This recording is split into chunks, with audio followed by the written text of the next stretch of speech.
제38대 뉴욕 한인회장 선관위로부터 후보 자격을 인정받지 못한 김광석 전 KCS 회장이 시민법정을 다음 달 2일로 대폭 연기해 총회 일정을 감안했을 때 실효성이 없을 것이라는 지적이 일고 있습니다.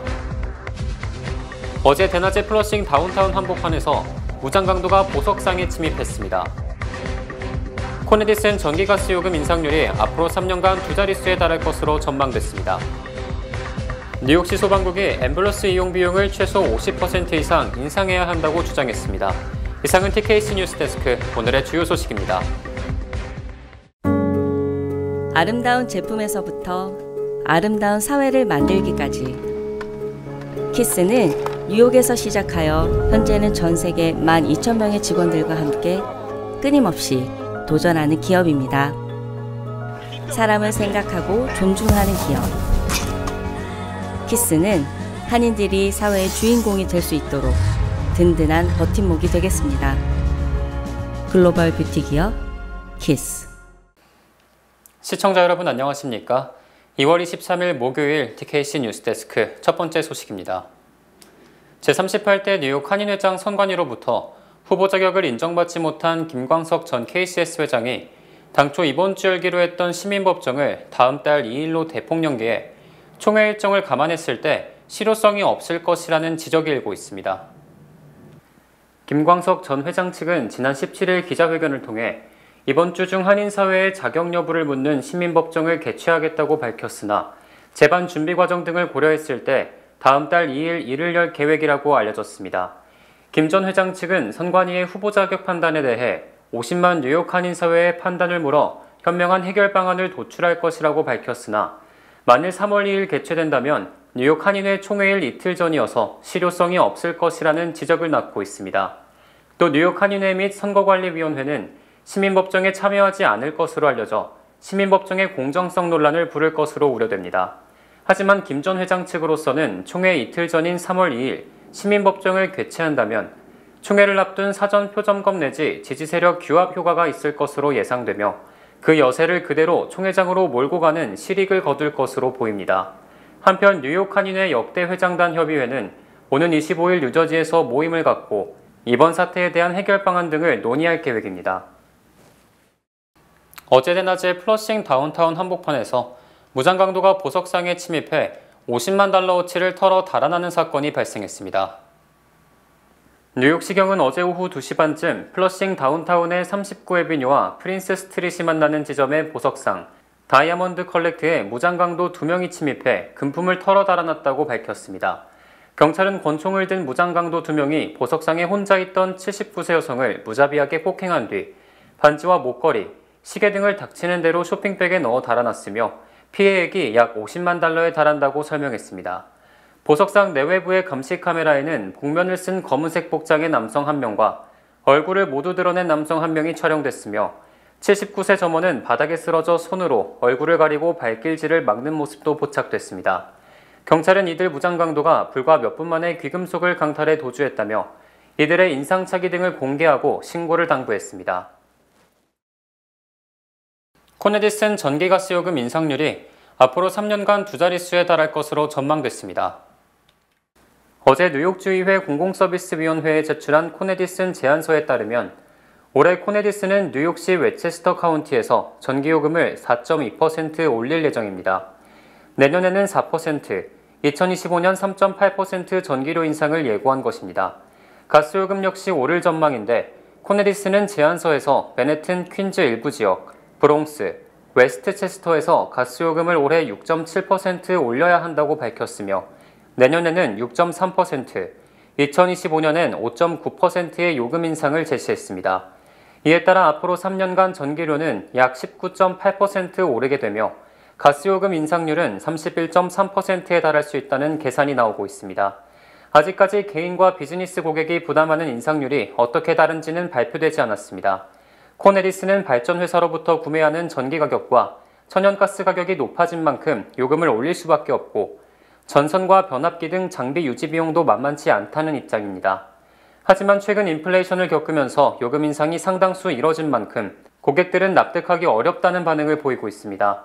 최근 싱글하우스 유틸리티 비용이 월 $800를 넘어섰다는 한 한인 여성은 심각할 정도로 매달 요금이 오르고 있다며 요금이 오르는 데에 대한 자세한 설명도 없어 답답한데 대응할 방법도 없다고 토로했습니다.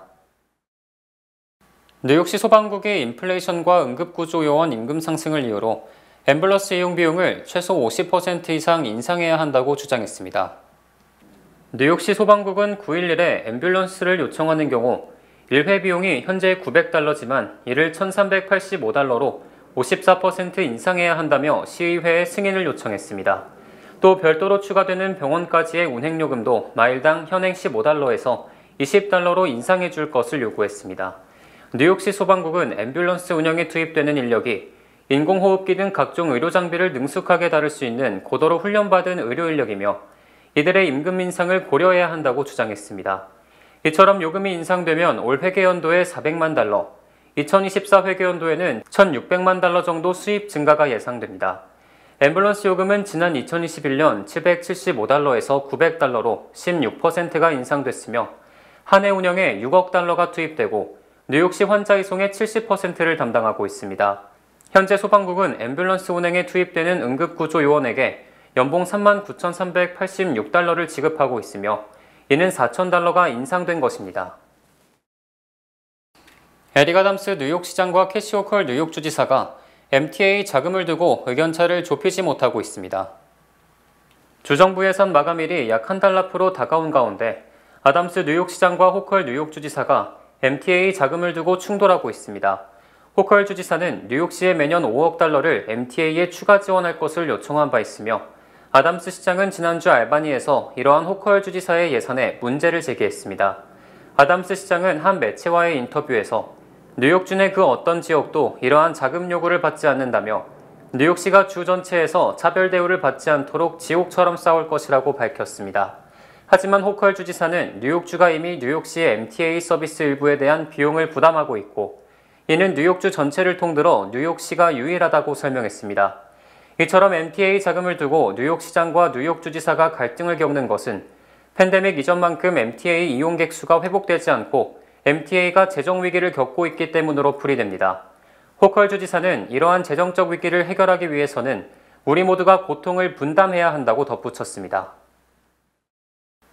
지난 21일 뉴저지주 머서 카운티에 토네이도가 엄습해 이재민 100여 명이 발생했습니다. 머서 카운티는 지난 1950년 2월과 1999년 2월에 이어 지난 21일 오후 3시 35분 2월 토네이도로는 세 번째 토네이도가 엄습했다고 밝혔습니다. 이 토네이도는 단 6분간 지속됐지만 시속 115마일에 달하는 강풍을 동반해 뉴저지 역사상 가장 강력한 토네이도의 하나였다고 설명했습니다.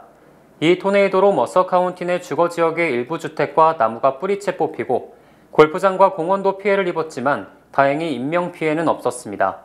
하지만 로렌스 타운십의 27세대 아파트가 훼손되는 등 일부 주택이 크게 파손돼 100여 명의 이재민이 발생했고 이들은 쉘터 등에 긴급 수용됐습니다.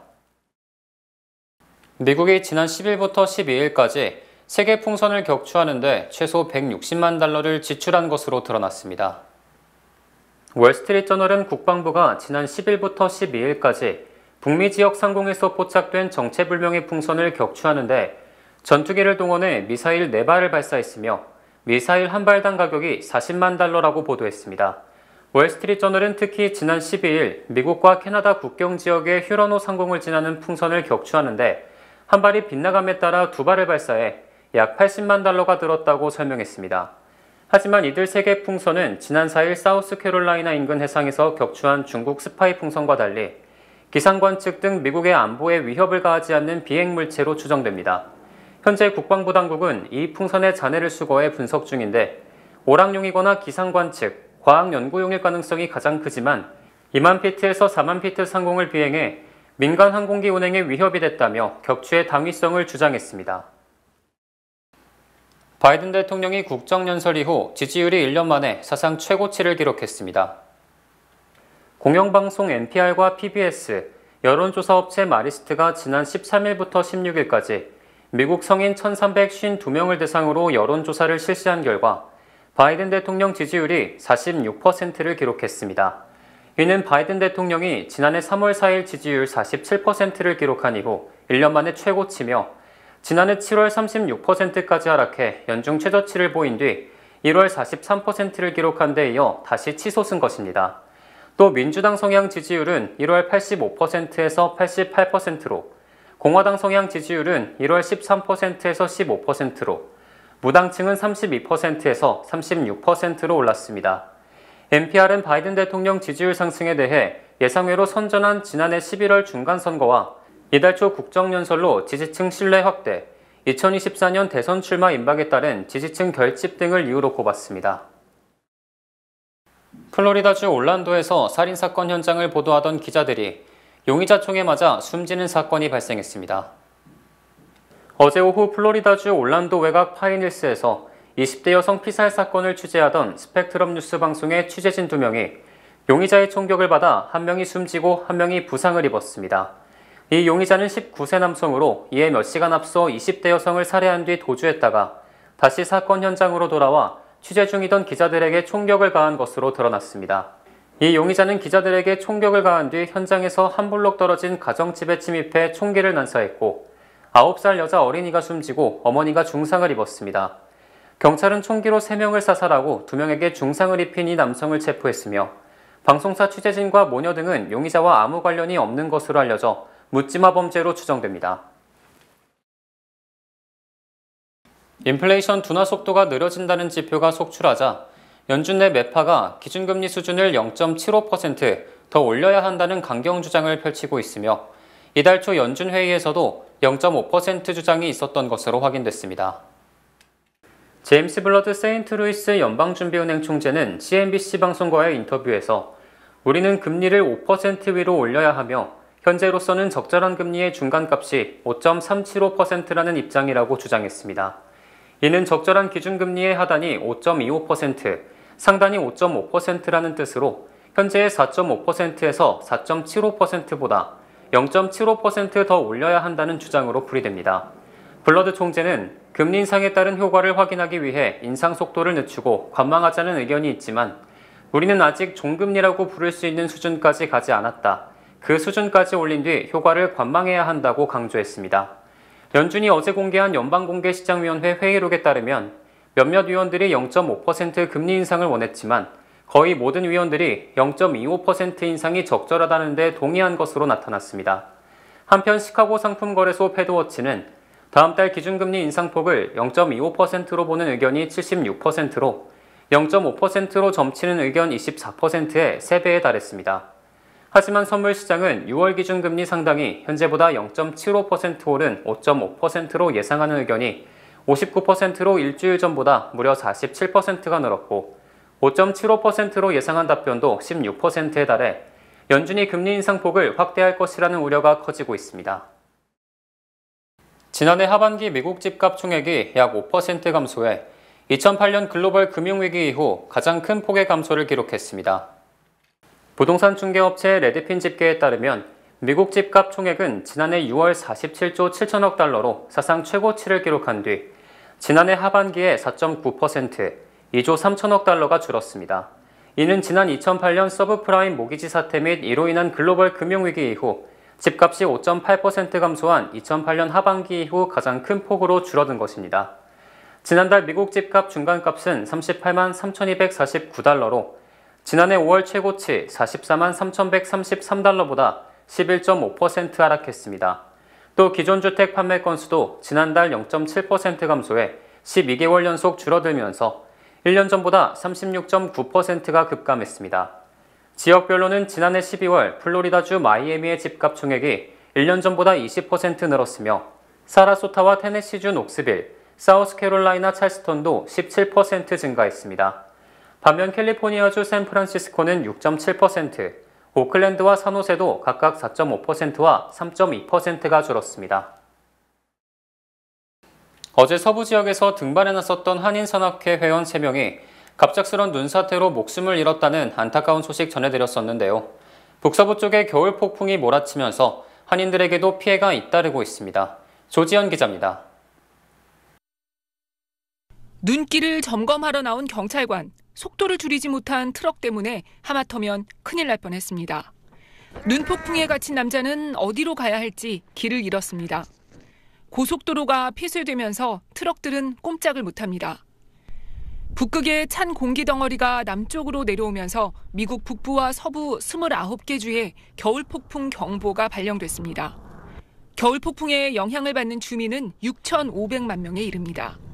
일부 지역에는 영하 30도의 추위와 60cm의 폭설이 예보됐고 항공기 운항도 대거 중단돼 1,500여 편이 결항했습니다.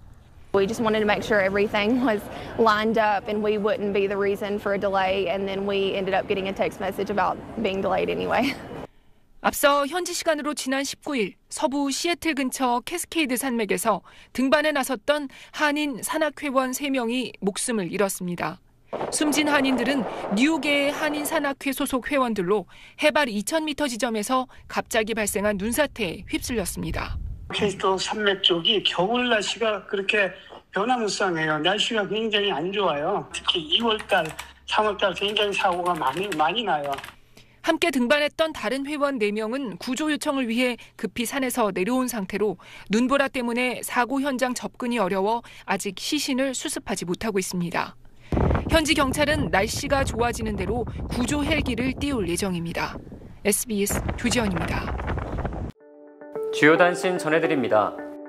뉴욕 한미선악회 회원 3명이 워싱턴주 등반 중 눈사태로 계곡에 추락해 사망한 가운데 악천후로 인해 시신 수습 등이 계속 지연되고 있습니다. 반도체 지원법의 통과로 전 세계 반도체 업체가 미국의 40여 개 공장 2천억 달러를 투자한 것으로 집계되는 등 반도체 투자를 블랙홀처럼 빨아들이고 있습니다.